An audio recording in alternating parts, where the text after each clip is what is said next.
Hi, I'm Josh Simmons. I am a community organizer and web developer.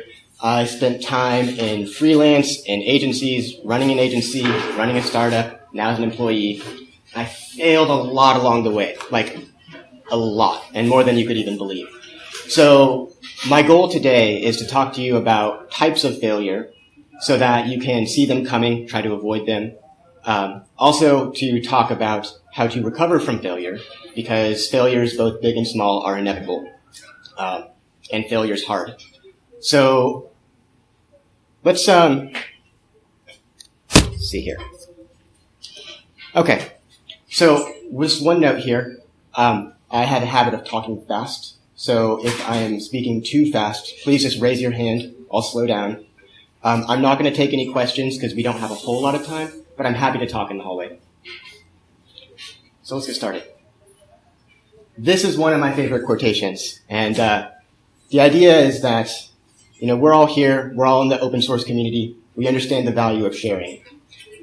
Failure is a very hard thing to share, but it's an important thing to share, because if I fail, and I tell you how I failed, you can try to avoid that failure. But failure is embarrassing, failure can be shameful, failure can make you worry about your reputation. So those are things I'm going to talk about so that you feel more comfortable talking about failure. So, this is me, a total whitewater rafting noob, deciding to go over a class 4 rapid in an inflatable kayak. Bad idea. Don't do it. But I learned a lot. So, in whitewater rafting, it's a dangerous thing, but there are things you can do to make sure that, you don't die. Much like gymnasts learn how to fall so that they don't injure themselves. So, just a few notes about this.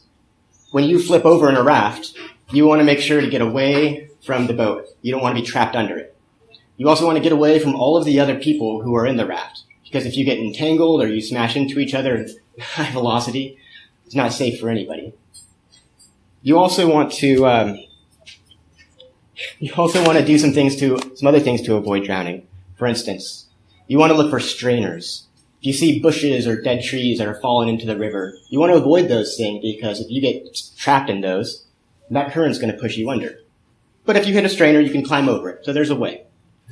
You also want to spin yourself horizontally in the water rather than flipping vertically, because if you flip vertically, your feet might get wedged in the rocks in the riverbed, and you could get pulled under. And lastly, you want to make sure that you're looking for opportunities to breathe, because you don't know when you're going to have that opportunity. This is what's called a reversal. So I actually came around, and it pulled me. I did a 180, and got sucked into that. And you're there for what feels like a long time. And so you really need to take a deep breath whenever you can and predict opportunities to breathe. Lastly, you want to make sure that you're going feet first down the river, so that your head's not taking impacts, and your butt is taking the hits from the boulders rather than, say, your spine.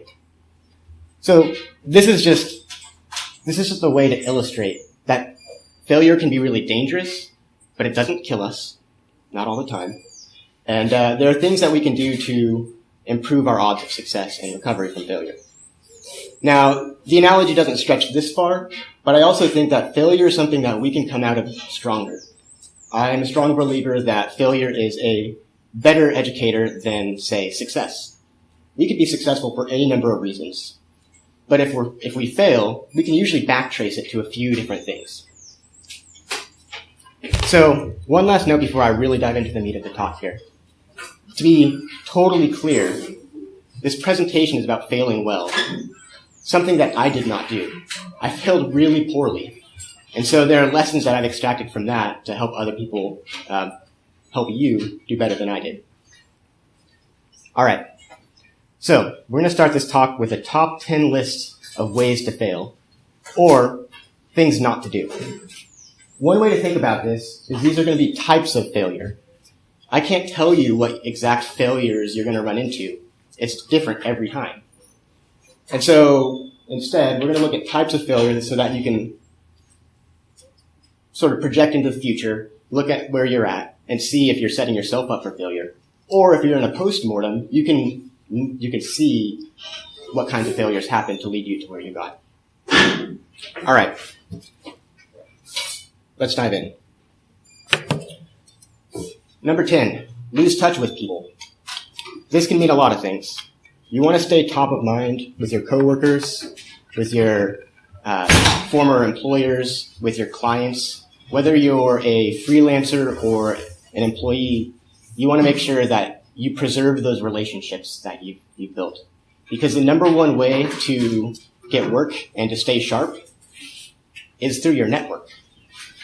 Now, you're already here as part of a community, so you're already staying in touch with people.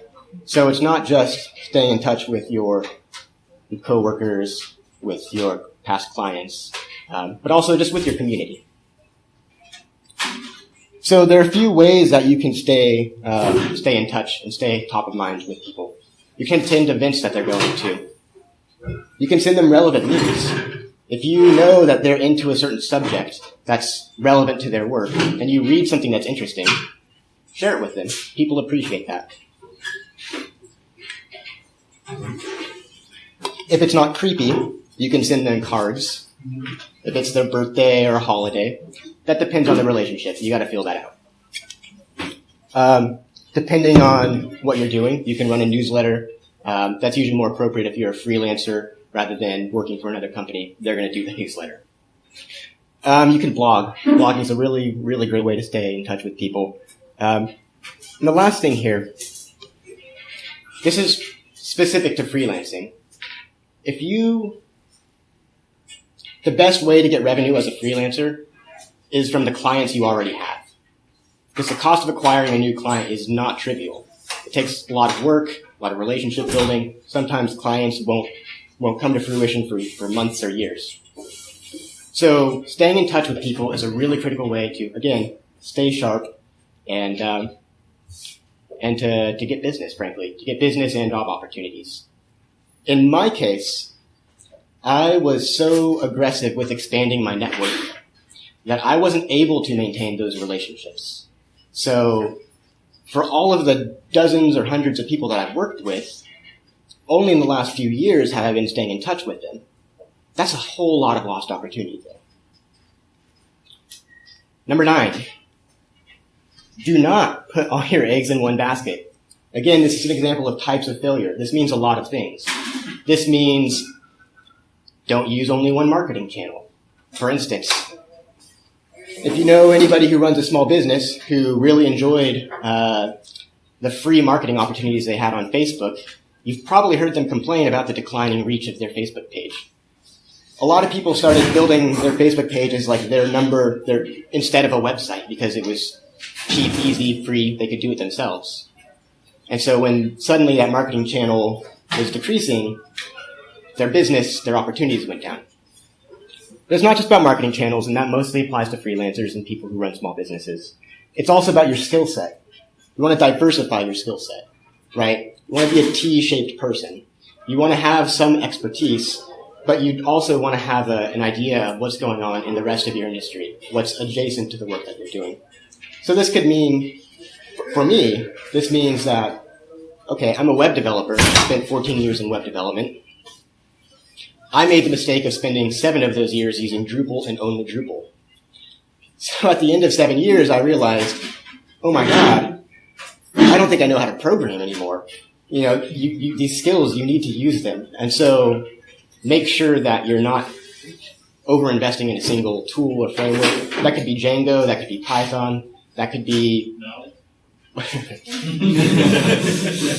Make sure that you're comfortable with multiple frameworks and that you understand why you're using the tools you use. Having a diverse skill set and being able to pitch yourself in multiple ways is a really great way to show your dynamism and also when an opportunity comes up, you'll know how to pitch yourself. Anybody here who's applied for a job, which is probably all of us, it's common wisdom that you want to send a resume tailored to the job that you're applying for, right? So diversify your skills and know how to pitch yourself a few different ways. Another take on this, specifically for freelancers and small businesses, is you don't want to have one client giving you most of your revenue. So I had 2 clients in 2010 that were probably 80% of my company's revenue. My company, that was me and a few subcontractors, really. And so when one of our clients went belly up, which was 50% of our revenue, things hurt. And we desperately we scrapped and worked desperately to bring in new work. And because we were desperate, we weren't able to say no to the types of projects we should say no to. And so we started taking on work that made us miserable, that maybe wasn't really right up our alley, but we thought we could make it work. So make sure that if you're in a small business or you're freelancing, you're not over-reliant on a couple clients. You want to make sure that you could lose a couple clients and you're not going to fall into like a financial tailspin.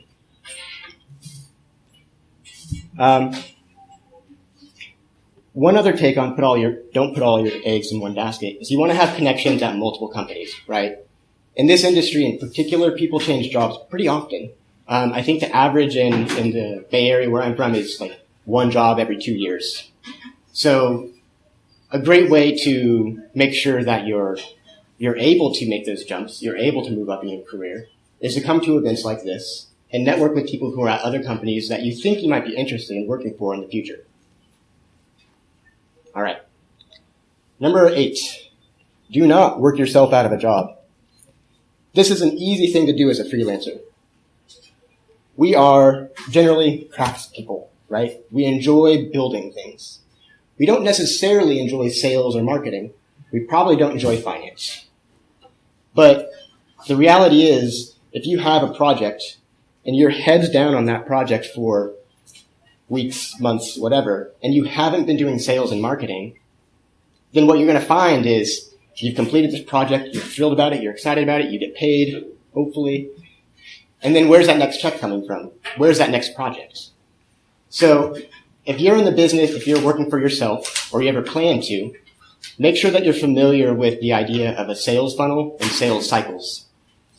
You know, we don't get into this because we love sales, I don't think, but we should probably study a little about it because it will make our lives a lot easier. So that's for freelancers and small businesses. There's a different take on this for people who are employees in companies. I think there's a desire to make ourselves indispensable, right? We want to give ourselves job security. We want to make sure that we're needed. And that's a way that we keep our job. But I just want to caution against that, because if we are indispensable, we are also unpromotable, right? If you want your job, that same job for the rest of your life, fine, be indispensable.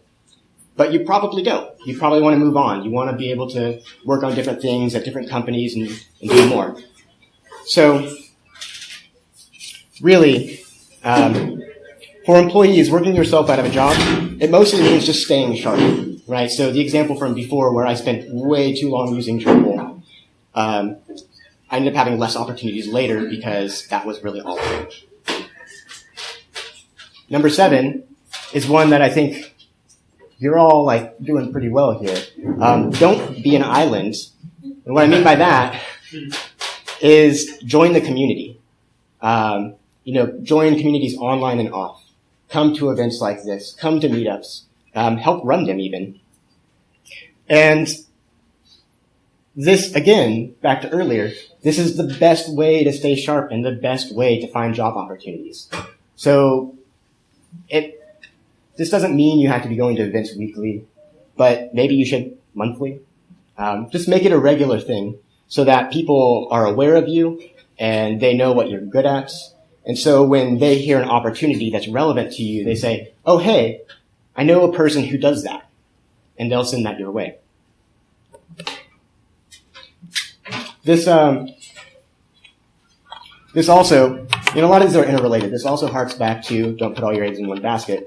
I think it's important to not limit yourself to just one type of community, right? So we're here at a Python conference. that's excellent. But there's a general software engineering community. There's a web development community that's over here that only has so much overlap with software engineering. And so there are a lot of different types of communities that you can participate in. And I encourage people to do that because you're going to learn different things from those different communities. You're going to find different opportunities from those different communities. One thing that's interesting here that I want to highlight is most job opportunities come from your weak connections, people that you don't know all that well. Maybe you've seen each other at a few events, but the job opportunities usually come from people who aren't exactly like you, right? So, for example, I was a web developer, am a web developer, and I got a lot of my work through designers and marketers because they would sell something and the company would need someone to build out what they had sold. I never got work from other web developers, except maybe once, because they're in the same business. Now, it's not that we were competing and we didn't want to share with each other, but we only relied on each other when we had projects that were big enough. So the reason I'm saying this is that coming to a Python conference is really great. You're being a part of the community, you're staying sharp, you're networking. But if you join the general software engineering community, or say you're working with Django or some other web frameworks in Python, well, join the general web development community. Hell, talk to some web designers because they're going to need your skills eventually. Number 6, do not do everything. It's really tempting to, especially when you're working for yourself. The last thing you want to do is fork out like several $100s an hour to pay an attorney or several $100 period to pay an accountant. But just because you can do your own taxes or you can do your own admin work doesn't mean you should. It's not just that though. This also means you want to specialize a little bit, right? If you're a web developer, web developments. What I did for a while is I billed myself as a web consultant. And so I'd consult with people and then I'd build them a website and I would do design and marketing and development. Bad news, right? Like you can do that in a context of a very small business, but the reality is you're probably not going to produce the quality that they need or that you could be proud of. And frankly, hiring somebody else who can do something better than you is often more cost effective than doing it yourself. Not just more cost effective, but it'll make you happier, right? I like code. I don't like design. I don't enjoy marketing. And so when I did all of those things together, projects made me miserable. This means, you want to find a niche and you want to own that niche. Again, being a T-shaped person, it's good to know design, marketing, and the other things that are adjacent to your work, but you want to have some specialty.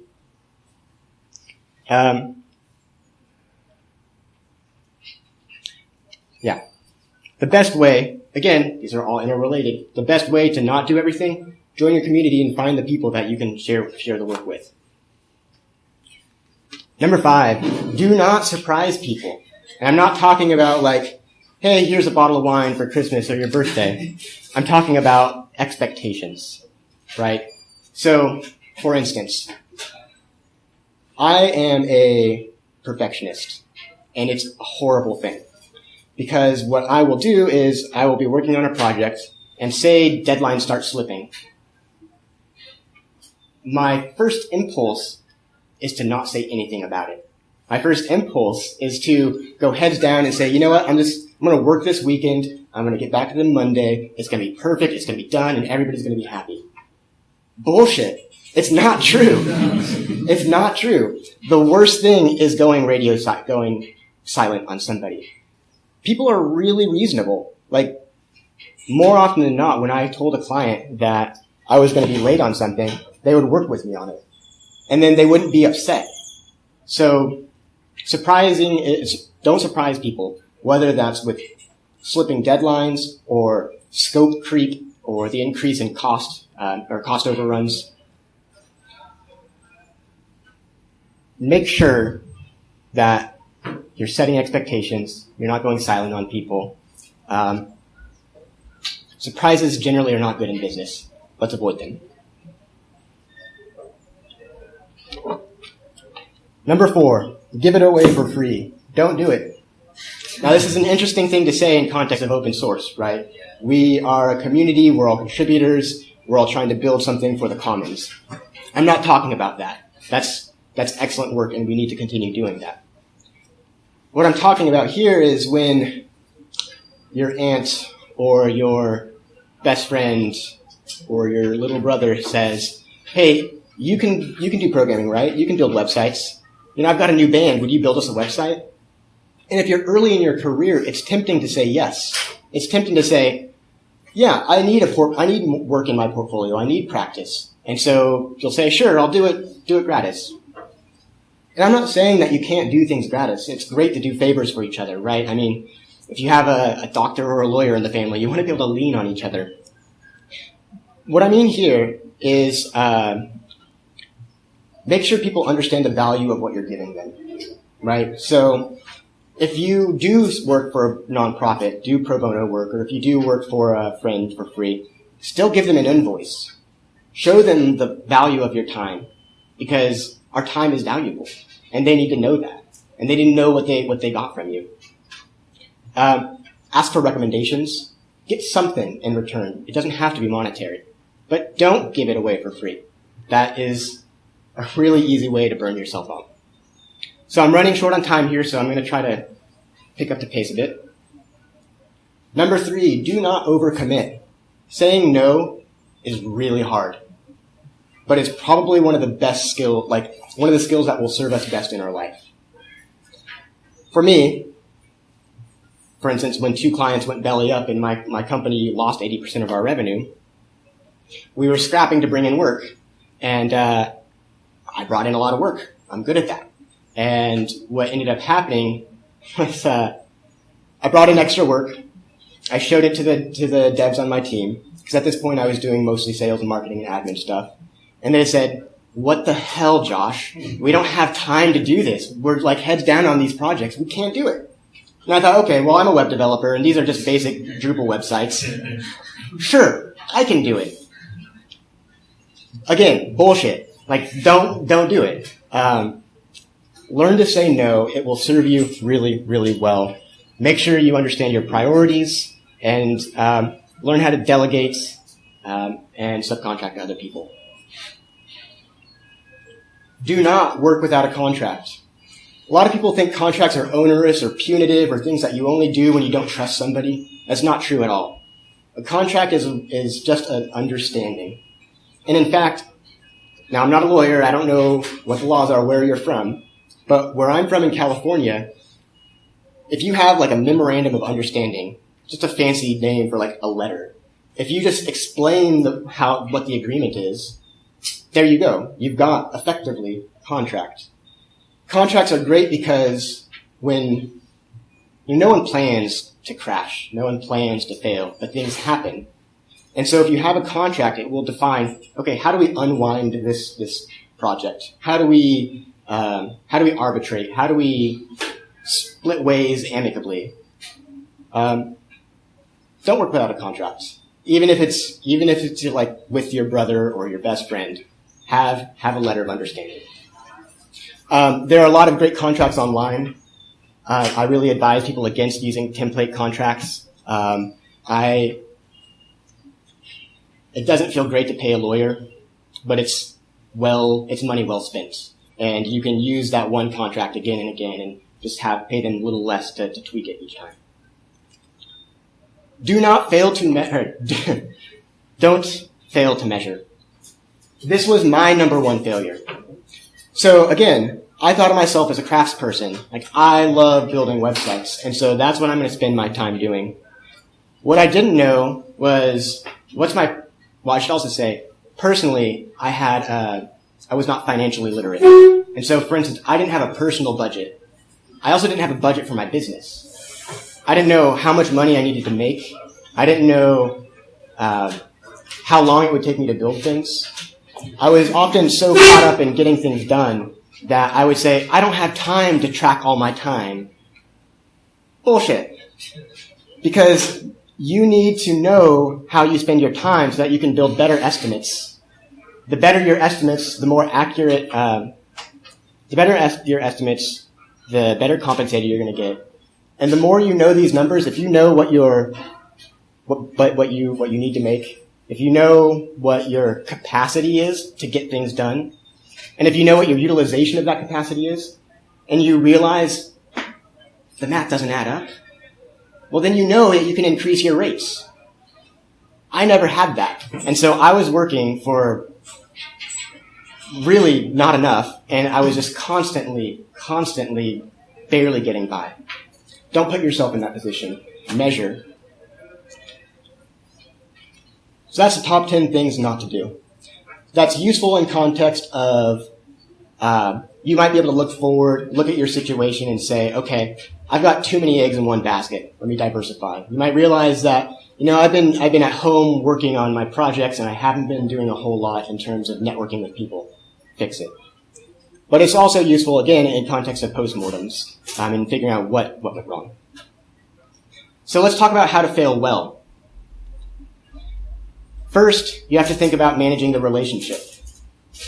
And you have to do a little calculus here. And this isn't an enjoyable calculus, but it's something you have to think through. Do you save the relationship? Is it a relationship worth saving? Is it something that's just maybe things are so far gone that it's not worth saving the relationship? It sucks to walk away from things, but sometimes it's the right thing to do. And it doesn't have to be in anger or in we'll get to the terminating part in a moment. But saving the relationship can really be about agreeing that things didn't work out, agreeing that you still like each other, agreeing that maybe there's potentials in the future, and perhaps you refer them to somebody else. If this was still a good client and it's worth saving the relationship, we'll refer them to somebody else who can serve them better than you were able to. But say they're a client from hell. Don't refer them to anybody, because that's cruel. And don't invest too much in trying to salvage the relationship, because you might not be able to. If a relationship is so toxic that it's not salvageable, don't bother. So again, this is not fun. This is not a fun thought process, but it's really important. And it's not just about the relationships with your clients or your coworkers. It's your relationships with, it's not just about your clients, it's also about your coworkers, right? It may be that the failure had to do not just with the client, but with your team. So for me, when my startup tanked, I saved some of the relationships. I still talk to these people. We don't really work together anymore. But there were some of us who just parted ways because they felt hurt. I felt hurt. We weren't going to salvage it. But we parted ways on decent terms, and we don't slander each other. We don't play the blame game. Just think this through and think about all of the relationships, all of the stakeholders involved in whatever the failure is. Managing yourself. Failure is hard. Failure can be depressing. It can be embarrassing. It can be shameful. It is very easy to be our worst self when we fail. It's very easy to be irritable, to be reclusive, to withdraw from people.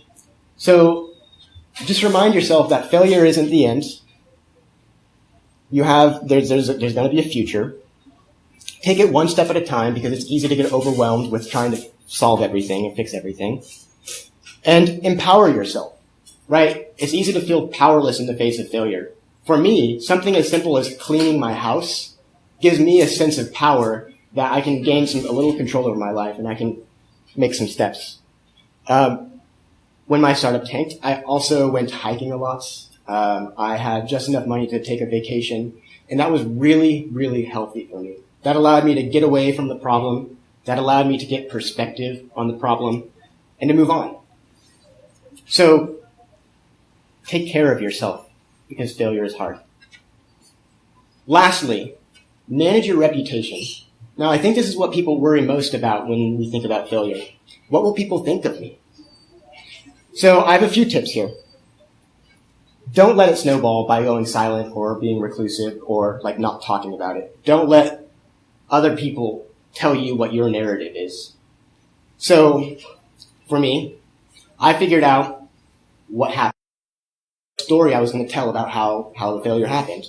Now, it's critical not to play the blame game here, and not even to make excuses for yourself or even to give mitigating factors because they often sound like excuses, and those are unbecoming. So it's important to be able to talk about your failure, but to talk about it in a very careful way.